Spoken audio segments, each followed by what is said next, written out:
Hey, what's up you guys? Welcome back to my bookish world. I'm Alex and today I am filming a new video on a new tripod, which I'm very excited about. So you'll have to forgive me because I'm kind of working with new angles because I want really good light for my window, but yeah, new tripod, still learning it, still trying to figure everything out. So yeah, this is going to be my July wrap up. I read 8 books in the month of July, which is less than I was planning on reading, but I still read a lot, which is very exciting. So let's just get into it because I have a lot to talk about. So the first book that I read was Pride by Ibby's Boy. I ended up giving this 4 stars. This follows a girl that I can't remember the name of. She lives in this apartment with her family, her large family. I believe she has an older sister and then 2 or 3 younger sisters. And this boy and his family move across the street and they are very rich, and it kind of talks about gentrification. They live in the Brooklyn area, and how she kind of has to learn with the changes, and that, not always, it's not always bad. Yeah, I don't know. It's a romance. I really enjoyed this. I haven't read anything, I don't think, by Ibby's Boy. I may have read a short story by her in Black Enough, but I haven't really read a full-length novel by her before. This is my first one, but I really enjoyed it, and so I'm eager to see, read more of her work because this was really interesting in the way that it dealt with different topics that are so, important in our world today. I also forgot to mention this is a Pride and Prejudice retelling, which is cool. I'm not a really big fan of Pride and Prejudice, so it doesn't really matter much to me, but who knows, you might be, so yeah. And then I also, and the next I read Josh and Hazel's Guide to Not Dating by Christina Lauren. This follows a girl named Hazel and a guy named Josh who have known each other since college, but Hazel has always been this really eccentric, unique person, and she believes that Josh is just too good for her. So when they meet again later on in life in their 20s or early 30s, they decide that they're going to be really close friends and set each other up on dates. But they end up setting each other up on these blind dates that don't end up going very well. And yes, it is a romance. I really enjoyed it. I think that Hazel is such an awesome character. She is 100% herself, and so is Josh in that way. And I love how they work together from being totally out there, really weird, independent, to having this guy who's very, kind of weird. Not weird, kind of like a stick in the mud, but he opens up with her, and where I don't know, the way that they complement each other, it blew me away. And yeah, I really enjoyed it. The next book that I read was Jackpot by Nick Stone. This follows a girl who sold a lottery ticket to somebody on Christmas Eve, and she finds out that one of the lottery tickets that she sold belongs to somebody, was one of the winning ones. So she goes on this journey to try to find the person so she can get some of the winnings, because her family is really struggling with money at the time, and she recruits this other guy who was in the store at the same time, who's pretty rich, to help her, and together they kind of learn about each other's worlds. And yeah, it was just really interesting. I ended up giving this 4 stars. I had a lot of 4 stars this month.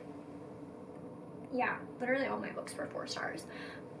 So I just really enjoyed this. I think it was a wonderful story, a wonderful little romance, but also I loved the friendship between the 2 main characters before it went into a romance.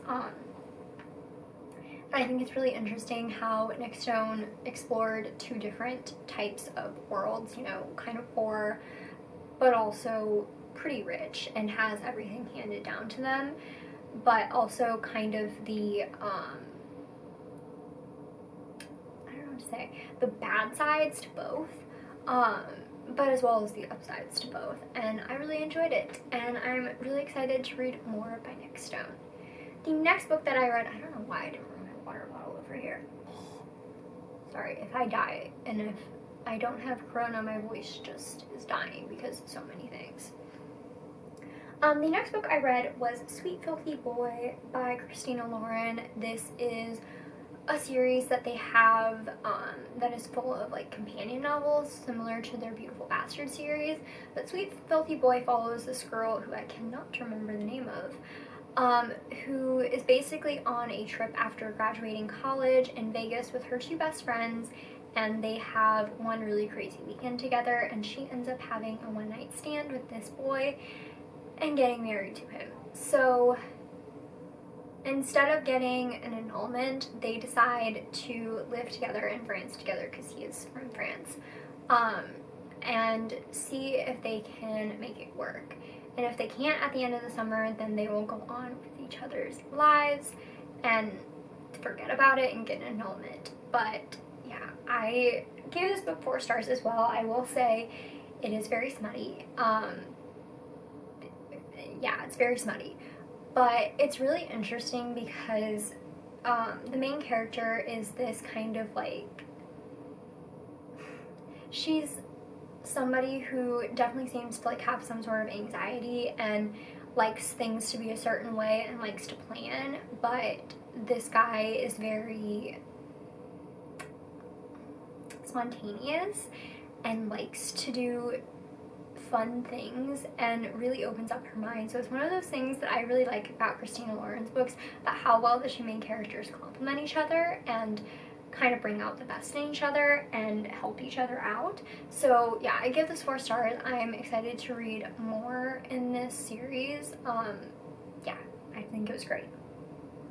And then I read In the Dark Soft Earth, which is a poetry collection by, I believe, Frank Watson. This was sent to me as an ARC from the publishing company. Forgive me, I can't remember the name. Which I'm thankful for. I ended up giving this 2 stars. This was my only bad review of the month. I'm not somebody who loves poetry, especially not modern poetry or really any type of poetry. The only poetry that I really read is Amanda Lovelace, Katie Wismer, and Milk and Honey, or not Milk and Honey, Ruby, well, I can't remember her name. Anyway, so like, yeah, it's modern poetry and it's deep, but it has some kind of things that I can deal with, whereas In the Dark Soft Earth really deals with nature and comparing relationships to nature, which is great. And I think that there's definitely a niche for this poetry. It just wasn't something that was for me personally, and so I just was not a fan. But thank you so much to the publisher for sending me an ARC of this. I really enjoyed reading it. I'm sorry that I did not get to it before the release date, but yeah, hopefully you guys will read it. Maybe you'll enjoy it, and yeah. The next book I read, I'm so happy that I read because I've been meaning to read this for almost a year, and that is The Burning Shadow by Jennifer L. Armentrout. I gave this a 4 stars. Basically, this follows Evie, who lives after this alien invasion, and she meets this boy named Luke, and she finds out about her life before she started high school. Yeah, it's a spin-off off of the Lex series, so it has a lot of the same characters and stuff like that, and Luke even appears in the original series. So yeah, I'm not the biggest fan of Evie and Luke. I do really like this series, but for whatever reason, it's just not my favorite. This is only a little over 400 pages, which is not super bad, but for whatever reason, I just didn't find myself going through it as quick as I normally do with this author's books, because she is my favorite author. I don't know what this was, but I still really enjoyed it, and I'll be interested to read the next book, and then I believe the final book, I think it's a 4-book series, But yes, I did really enjoy it, and I definitely recommend the series if you're looking for some paranormal alien romance. If that's something you're into. And then I read The Queen by Jennifer L. Armentrout. This is a novella that takes place in the Wicked series. Basically, it follows this girl named Brighton, who is a One Order member, so she kills these fae. It takes place in New Orleans. They kill fae, but she finds out that she's special, and she meets these other fae that are actually good and are trying to defeat the bad fae. Yeah. Like I said, it's a novella, so it's really interesting, and it continues after the events of Brave by Jennifer L. Armentrout, which is the last book in the series. I would say that if you just really want more of this world, then yeah, read it. I don't think it's completely necessary, and I don't believe that there is going to be any more after this, but I still think it was a really great conclusion. I gave it 4 stars. Have you noticed a theme here? Lots of 4 stars. And then the last book I read was a reread, and that was City of Bones by Cassandra Clare. So I haven't read this series, the Mortal Instruments series, since I was in like middle school. And so I already reread The Infernal Devices this year, so I decided it was a good time to reread the Mortal Instruments. So yeah, but one thing that I found out, because I think I bought this book secondhand, it's signed and personalized by Cassandra Clare. Now, to be fair, a hummingbird just ran into my window. Oh, I feel so bad. Anyway, it's not personalized to me, but it's personalized and it is signed by Cassandra Clare, so that's really cool. But anyway, I gave this book 4 stars. If you don't know what City of Bones is, basically it follows this girl named Clary, who one day her mother is kidnapped, and she finds out that she is part of this shadow world. And so the book follows her trying to get her mom back while also figuring out exactly who she is, where she came from, you know, that kind of stuff. She's like 15, you know, the kind of thing where, like, you know, you're brought into powers. I don't know what I'm doing.